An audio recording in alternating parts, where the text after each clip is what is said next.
主啊，我们对这个五饼二鱼的故事耳熟能详。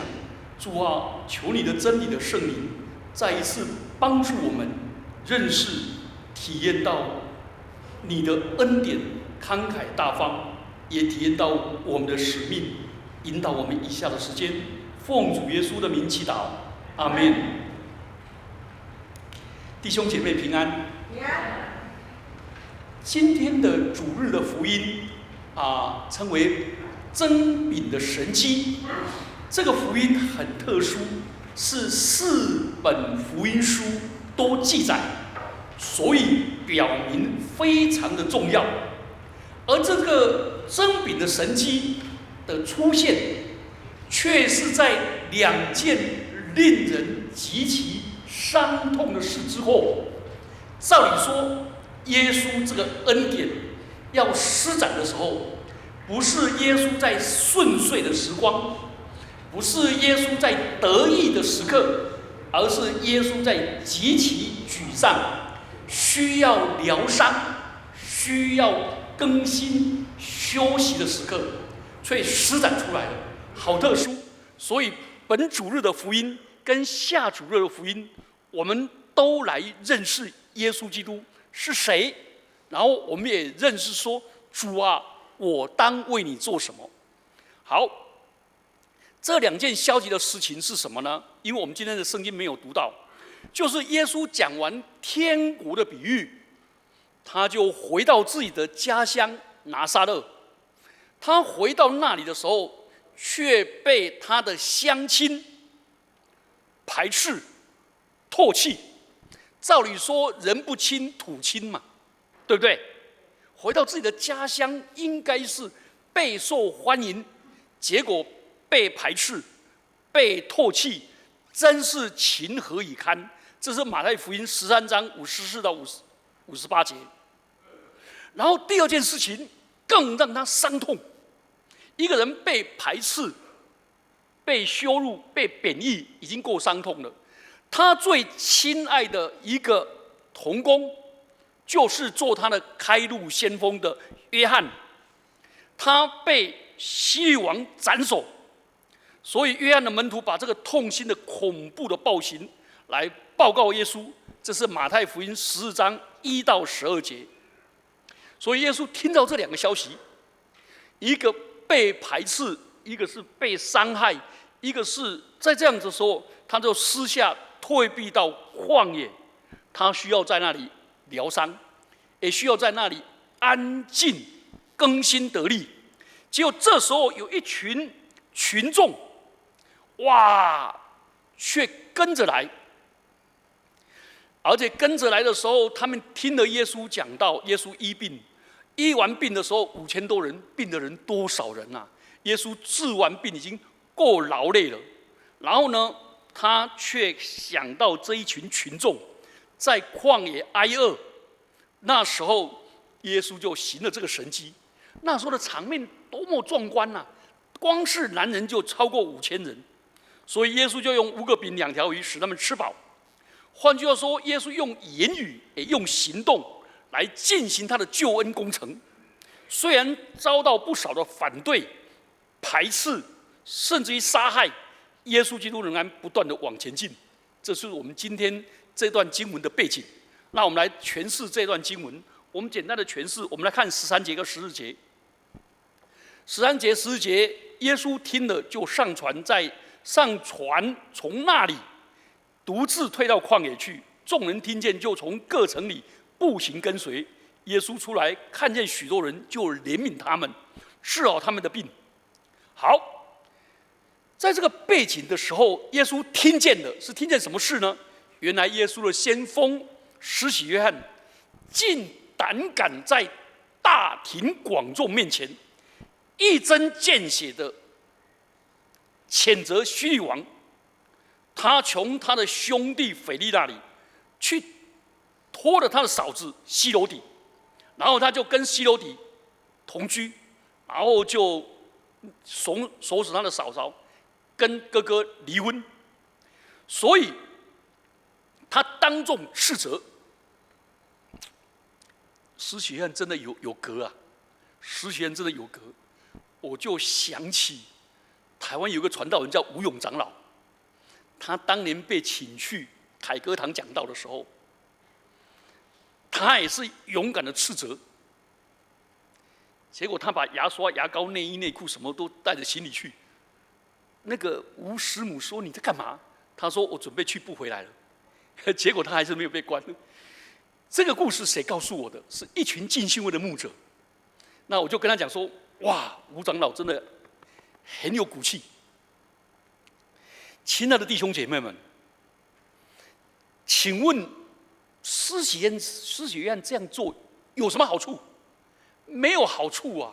如果对他个人没有好处啊，他如果好好的善待希律王，希律王太喜欢他了，要想收他做宫廷牧师啊，结果竟然斥责罪，所以他的嫂嫂希罗底，就是那个希律王的现在的妻子，就耿耿于怀。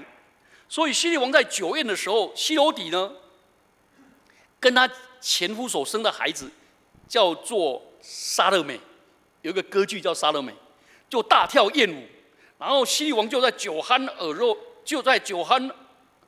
聋耳酣的醉态当中，竟然信口雌黄的答应要满足这个女孩子的任何愿望。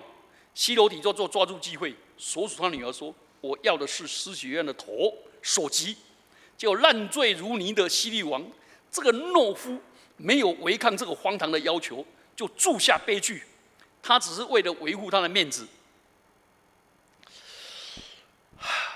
等他宿醉醒来了，他仍然不顾公义，因为他所起的事。亲爱的弟兄姐妹们，如果我们所起的事是违背了圣经真理，违背了什么江湖道义，对不对？在某种压力所誓约，就不必信守，否则我们就良心麻痹、朽坏、陷于不义。好，约翰有先知的勇气，直言不讳当权者的不义，以至于死于非命。耶稣知道他将走这一条路，只是他的时辰没有到，他就选择退避独处。而且这时候他的门徒又去宣教回来，大家都累得要死，所以耶稣就选择去找一个地方疗伤、安静、更新。结果13节说，众人听见就从各城各乡步随跟随他。耶稣看见群众，又怜悯他们，治好他们的病。耶稣的怜悯不是一般的同情可怜，不是。人如果被人可怜哦，就会更深的自怜，同意吗？如果你受委屈了，人家说：“哎呦，你这么可怜哦。”他没讲还好，一讲我就哭起来了。你小时候有没有这种经验？人对人可怜哦，人就更自怜。神对人怜悯哦，保罗说：“我们既然蒙了怜悯，就不上胆。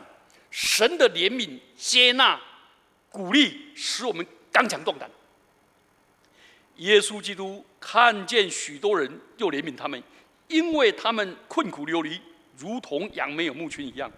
好，他看到这一群人在旷野，你知道旷野对以色列人，他们很清楚，那是他们的祖先要进迦南地之前，在那里长期流浪的地方。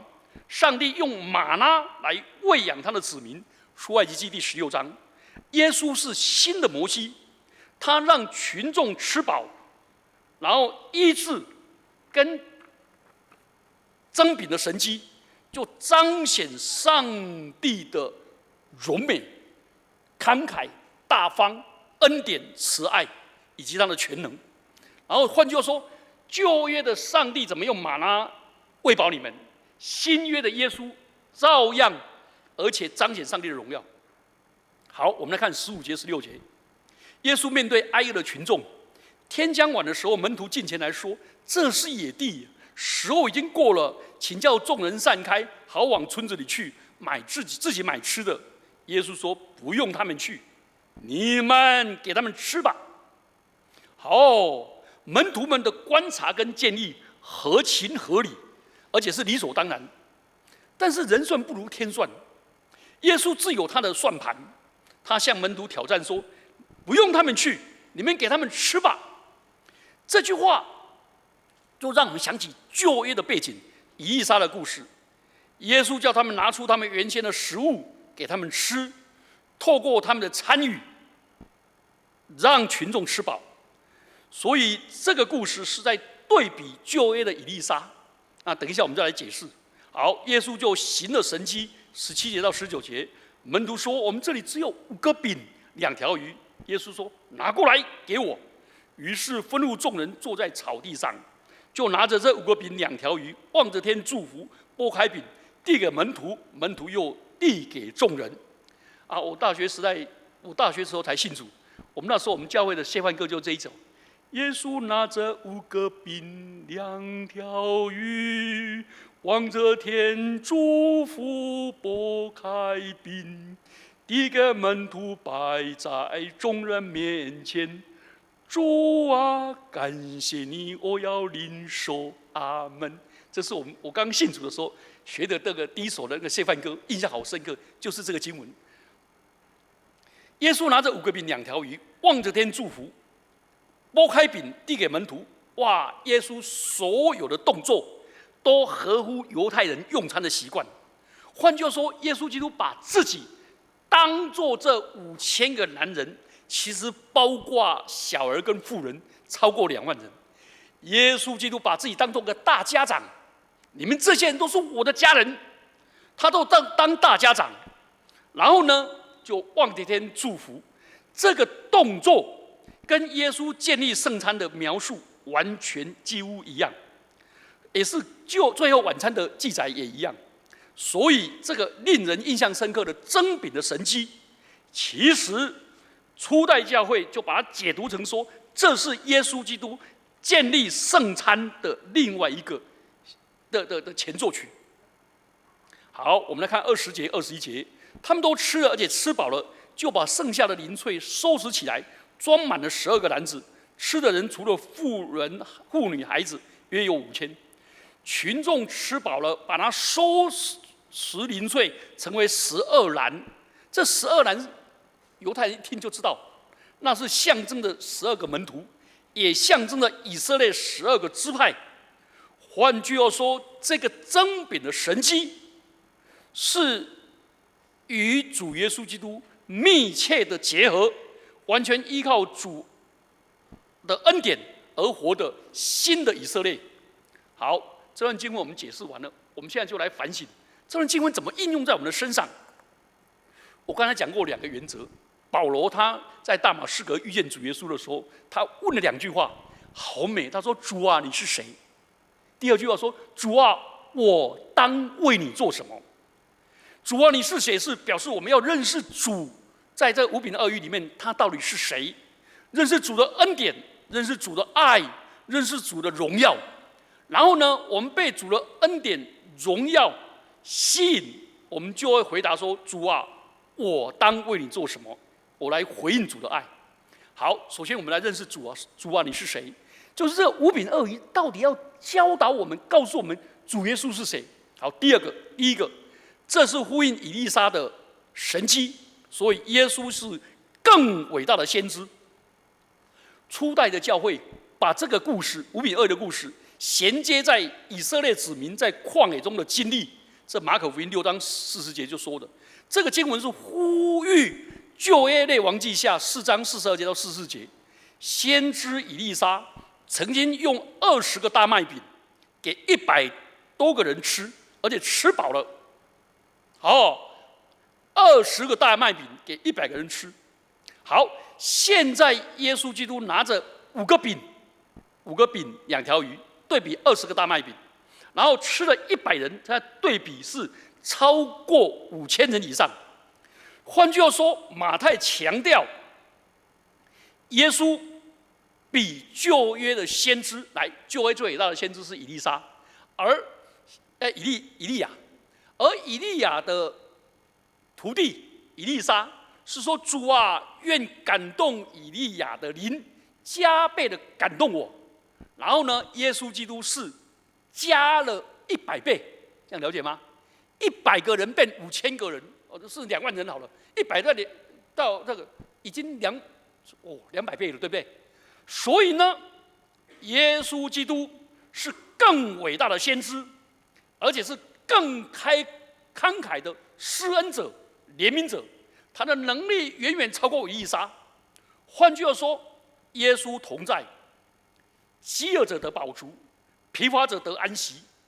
这是耶稣基督告诉我们，他就是一个施恩、施怜悯的主。所以，其实在这里，耶稣基督把上帝的荣耀高举起来，因为他在望着天祝福的时候，表明他的一切能力是来自天父，所以天父上帝是恩典的主，施恩的主。你有没有发现这个名词合起来叫做施主？请问施主，我们现在常听的是什么？佛教的，对不对？佛教里面对那个托钵人说：“哦，施主，对不对？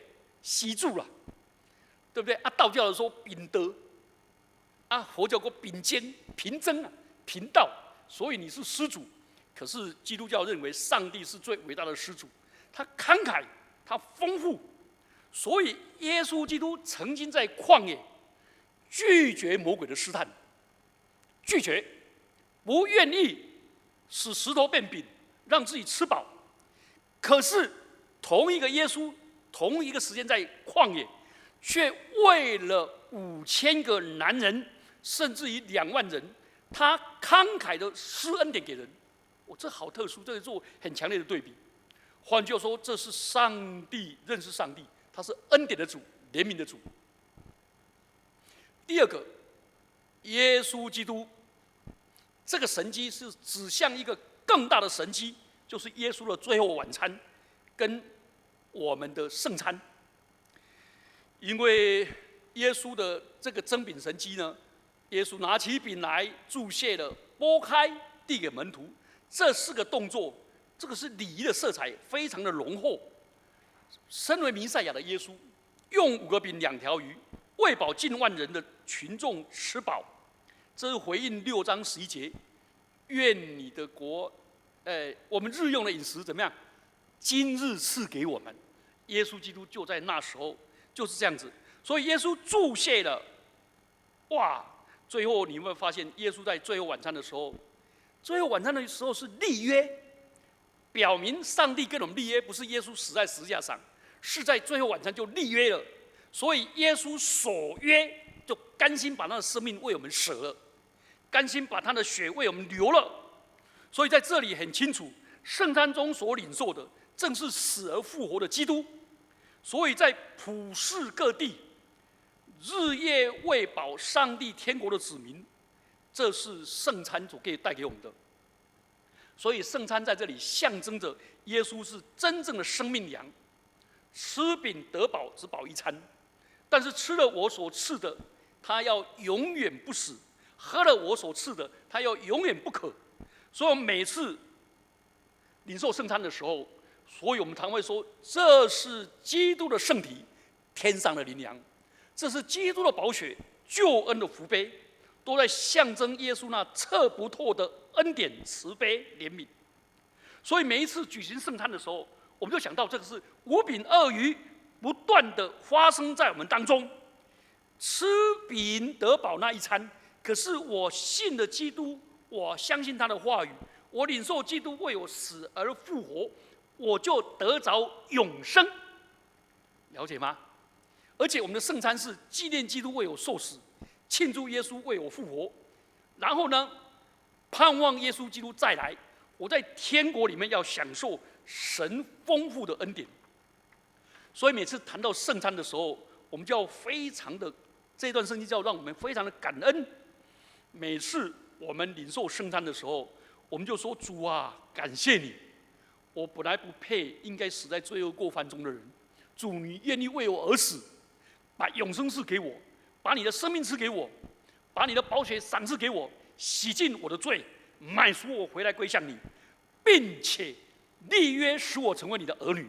哇，这是好美好美的恩典。好，第3方面，我们认识上帝，耶稣基督是慷慨的主，我们也认识这是使向圣餐，然后在这里更反映天国盛宴的远景。马太福音喜欢用宴会来指的天国的宴会。8章11节，12章1到10节。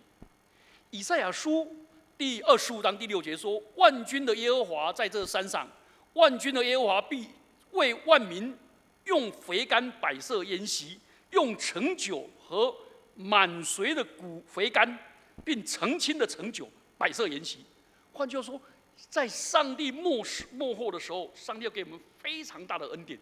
你还记得启示录3章20节说：“看哪，我站在门外叩门，若有听见我声音的，我要进到他那里去，他与我，我与他一同坐席。”将在天国里面，上帝要给我们丰丰富富、充充满满有余的恩典。这个恩典是享受在天上，众天使以及我们所有各地被耶稣基督买赎回来的，都在那里享受，非常的感恩。好，换句话说，耶稣基督我们认识了以后，我们认识上帝的恩典，那我们当为主做什么？我们在这里有几件事情来反省。我们在这段圣经的到底对我们的意义是什么？第一个，我们来看耶稣展现怜悯心，他也要我们活出耶稣的怜悯心。好，我们来看耶稣的怜悯心。请问，如果你是耶稣，在你最亲密的同工的死讯的时候，在你跟你所有同工忙碌、纷纷扰扰之后，想退到一个偏僻的旷野，想独自下来休息、祈祷，让内心的哀痛得以疗养，劳累的身心灵得以康复，这个不为过嘛？这是人之常情嘛。所以这时候耶稣不希望有人打扰，这是人的需要，也是人的权利。西方人更注重所谓的隐私权，一旦被侵犯，人都会气愤暴躁。好，可是这时候群众闻风而至，他们这些群众不了解耶稣当下的需要，他们也不懂得隐私权，他们锲而不舍的跟随，就是我有病，我要医，对不对？请问台湾有没有人一到急诊室，发现医生不理，拿刀子杀医生的有没有？有啦。那师母有一年在圣诞节的时候摔伤了，摔到池里面，冷到全身冷到不得，圣诞节啊，而且肋骨断了2根，痛到不得了，送到台北荣总，请问那医生理不理啊？他一看肋骨，肋骨这不会死，这不理你。这说不理到2点呢，从9点一直发抖，全身发抖，冷到那个。其实我们教会的姐妹看到了，就赶快帮师母去买那干衣服、换了衣服了，不然那冷了他也不管你。他说这个又不会死人，请问你听了这个会不会难过？不会死人，痛得不会死人。我实在没办法了，只好打女婿给我打电话给我女婿，我女婿打电话给他的爸爸，打电话给他们的骨科主任，他们骨科主任下令下来，他们赶快紧张了。他说：“你们是我们的我们的同仁哦，好，赶快处理，不然他不会理你。”后来，请问耶稣那个时候就在这样的痛苦，请问你面对如此不体谅的群众，耶稣有没有回避？没有。耶稣不以为耻，也不责怪，反倒怜悯他们，治好他们的病，显出善牧的本色。这个我就没有办法做到了。我很痛苦的时候，我回家对家人摆臭脸色，你们都给我安静。我很痛苦，你不要惹我。全家那么空气就凝结在一起。我本来大家有说有笑的，突然我一回来，大家都紧张的要命。所以我的孩子会很受苦。牧师好脸色都给会友看，不好脸色都给家人看。这是必然的。所以前一阵子去台北跟他们吃饭的时候，他们就讲起他们过去所受的伤害。我一直说对不起，请你原谅我，我现在不敢了，也不会了。压力很大。我常常说，你不知道我要准备讲道吗？我很害怕呢，很累呢，我很恐惧呢，压力很大呢。全家都跟着我，我的空气凝结。所以我一看到耶稣这样子，我能够体会。好，耶稣没有因为自己的隐私权被剥削而光火，他总是那么富有人情味。迅速的察觉到人的困难、人的需求、人的痛苦，而发出恻隐之心，然后把这恻隐之心转为行动。耶稣知道天父满有慈悲，就透过他那一颗怜悯人的人性，服务一切需要的人，传达天父的慈爱跟怜悯。这几年，印度有一个非常有名的大学的创办人，而且当大学的校长，是印度很有慈悲心、怜悯心的社会福利跟社会运动的工作者。他极其痛恨基督教，极其痛恨基督教。你知道为什么吗？因为他在最有需求、最痛苦的时候，去请求当时教会的某一个主教，我不讲人了，结果那个主教刚好举行追思礼拜，累得要死，瘫成一团，就拒绝。他说：“拜托了，可不可以见我一面？”我说：“他就把他火出去，火出去又伤了这个人。他说：“我看到的耶稣是这么怜悯人，可是看到了耶稣的门徒是这么难搞，离开了。”你知道还有一个人叫甘地，不是打高尔夫球那甘地耶，是印度圣雄甘地耶。他也是这么爱耶稣，但是这么痛恨基督徒。所以求主怜悯我们。很多人看到耶稣的典范，都很想从耶稣的门徒看到这样的典范。请问基督徒的名字叫什么？叫做基督徒。基督徒的意思叫小基督，小基督就是活出基督，对不对？活出基督。所以呢，我那时候本来帮我想3个孩子取名叫什么？取名叫养鸡，仰望基督。第2个叫活鸡，活出基督。第3个叫目击，渴慕基督。可是呢，我就写上去，写在那个校园团契的那个白板，说我们孩子怎么取。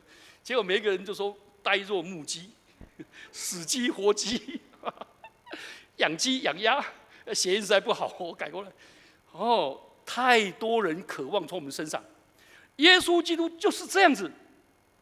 好，耶稣基督活出了怜悯心哦。其实，如果我们对人爱人哦，用表情哦，没有用真情，请问他们知道不知道？对方一定知道啦。我老爸常说，我对人用真情，结果别人对我用表情，结果我的真情换来绝情，我真是苦情。我爸爸讲话还都会押韵。我用真情，人用表情，我的真情换人的假情，结果呢，我实在有够苦情。所以好多人很在乎我们有没有那颗怜悯心，从心里面流露出来。所以耶稣的怜悯心不是可怜人，可怜人哦是有疏远、有轻看的意思。耶稣却出于他的慈悲心、平等心、平等相待。耶稣不轻看我们，他委身在我们当中，与我们感同身受。这是耶稣基督可爱的地方，这是耶稣的美善。所以耶稣对于那些自以为是、傲慢的人，又心硬的人，耶稣用严苛相待。相反的，那些贫困的、弱势的、单纯的群众，他们寻找耶稣，如同渴慕牧人照顾的羊群。耶稣就热情的、真切的帮助他们，这是我们要学习的。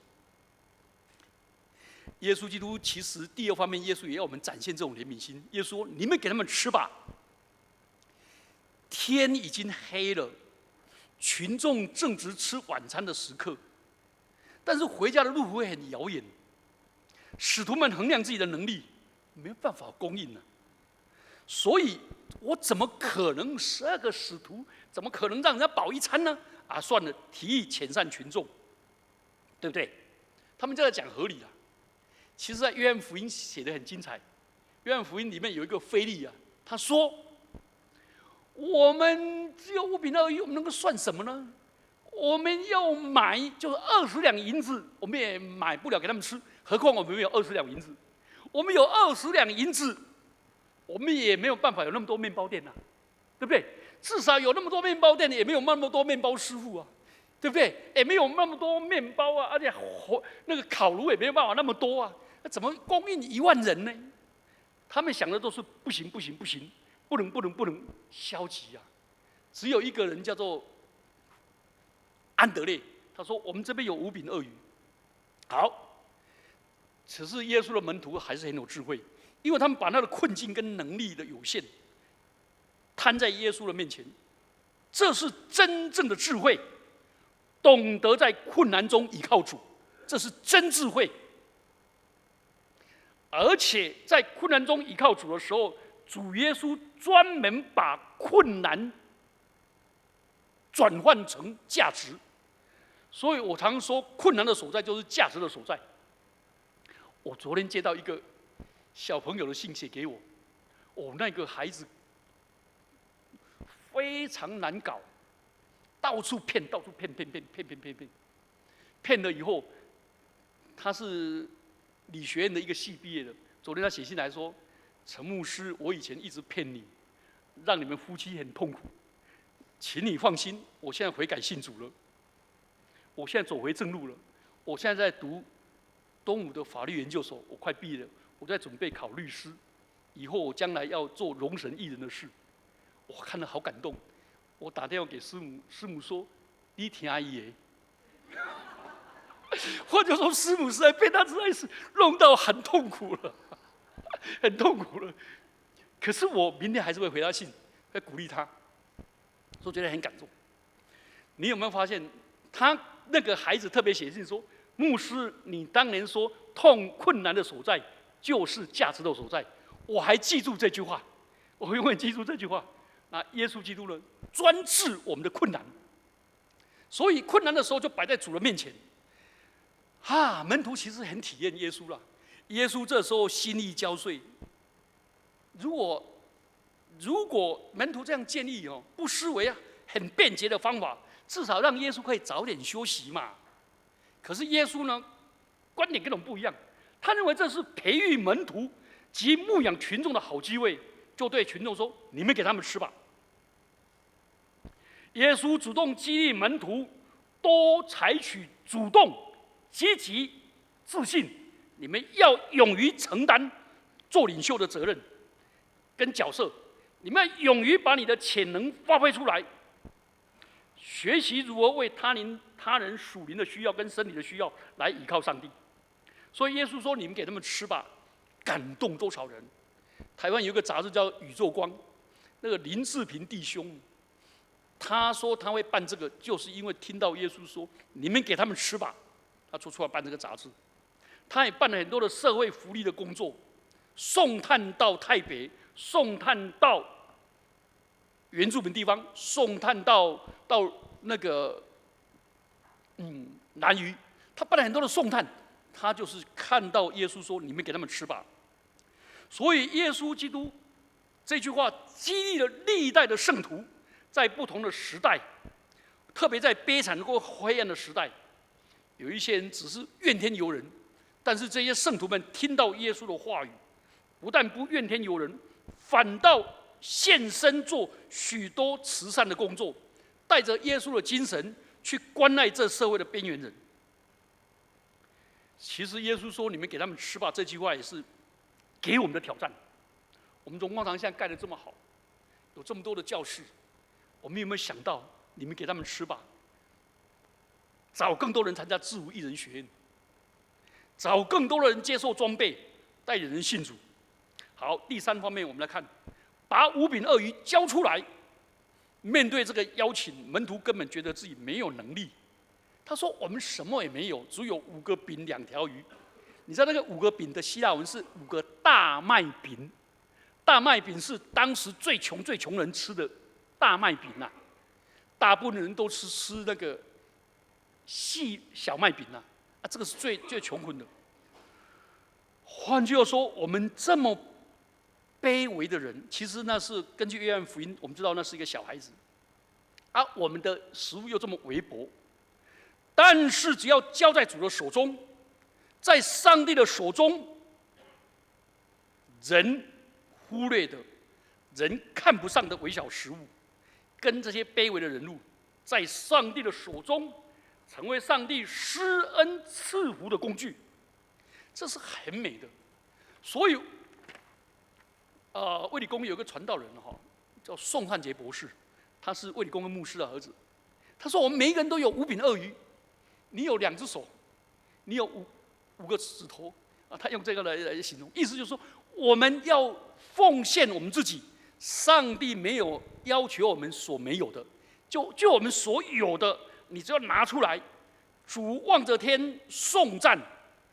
所以耶稣基督就把这个化为许多人的祝福。如果我们只有保留，那我们就永远只有5个饼2条鱼。当我们分施出去，将来我们就更多的人得到蒙福，所以就有参与感。其实我们教会在聚餐的时候，如果每一个人来就就抢，后面都没得吃。如果我们稍微节制一点，然后呢，你吃完了还不足，再来吃，一定有余，而且弟兄姐妹还可以分享更多。如果一直贪婪着挖自己，其实那个5饼2鱼，如果有人抓到说哇太好了，我拿到就不分出去，就停在那里，恩典被你扣留了，再出去，越分享越多，越分享越多。但愿我们成为耶稣基督施恩的工具。你有没有发现耶稣这位老师非常可爱？他祷告祝福了，就发给门徒去处理，他就躲在幕后。其实他退出舞台，让门徒一直分，变成好像门徒是主角。其实耶稣基督就是要让我们参与，使我们有自信，做一个有人情味、愿意分享的基督徒。所以这5饼2鱼彰显了基督的大能，也彰显了他对我们的慷慨、恩典、怜悯。这是因为来自他跟天父紧密的相系。他也是告诉我们这些人，大胆的、勇敢的献出来吧。在教会史上跟教会里面，上帝所用的人，跟上帝所得到的奉献，常常就是那5饼2鱼，但成为别人的祝福。我们一起低头祷告。主啊，透过今天的经文，让我们更认识你，也让我们更献上我们自己。奉基督耶稣的名祈祷，阿们。